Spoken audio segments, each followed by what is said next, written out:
United நிறுவனம் army அவர்களை hello army அவர்களிடம் 3000 கோடி ஊழல் செய்திருக்கிறார்கள்.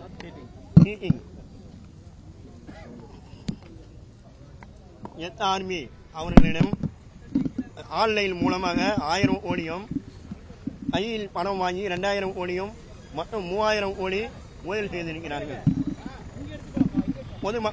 பொதுமக்களிடம் பல கோடி இது ஊழல் செய்திருக்கிறார்கள்.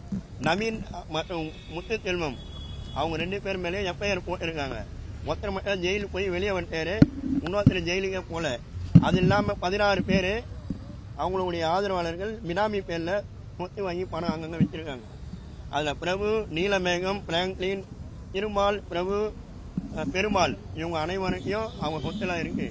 இதெல்லாம் அவங்களெல்லாம் கைது செஞ்சு அவங்களாம் ரிமாண்ட் பண்ணி எஃப்ஐஆர் போட்டு பாதிக்கப்பட்ட ஆர்மி பொதுமக்களிடம் பணத்தை திரும்பி தருமாறு மிகவும் பணிவுடன் கேட்டுக்கொள்கிறேன்.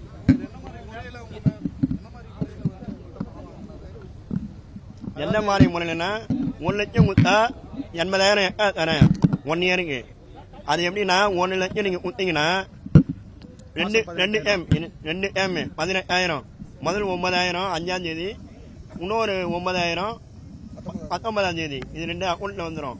அப்படி கணக்கு பார்த்தீங்கன்னா ஒரு வருஷத்துக்கு பார்த்தீங்கன்னா 24,000 வருது. அப்படி கணக்கு பார்த்தீங்கன்னா ஒரு மாதத்துக்கு அப்படி கணக்கு பார்த்தீங்கன்னா 1 இயருக்கு பார்த்தீங்கன்னா 2 லட்சம் பணம் வருது. அப்படிங்க எல்லாம் இதுமாரி முதல்ல ஒரு 6 மாதம் கரெக்டாக வந்தது. அதுக்கப்புறம் எல்லாத்தையும் நிறுத்திட்டாங்க.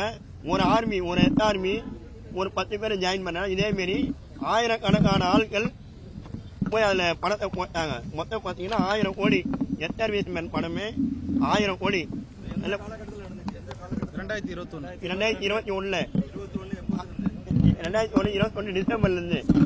ஆமாம். ஆனால் இது வரைக்கும் யாரும் ஒரு ஆக்ஷன் எடுக்கல.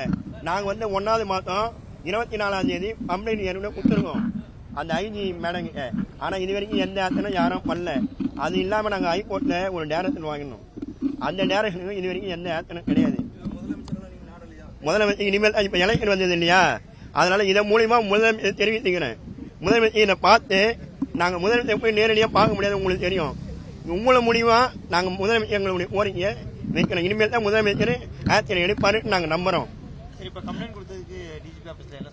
அவங்க ஒன்றும் இல்லை, இது நீங்கள் எக்கனாமிக் அப்பன்ட்டு ஐஜி இதில் இருக்காங்க அசோக் நகர், அங்கே போய் கொடுத்துருங்கன்னு சொல்லி வாங்கிக்காங்க. இங்கே ரிசீவ் பண்ணிட்டாங்க. அவங்களுக்கு ஃபோன் பண்ணி சொல்லிட்டாங்க.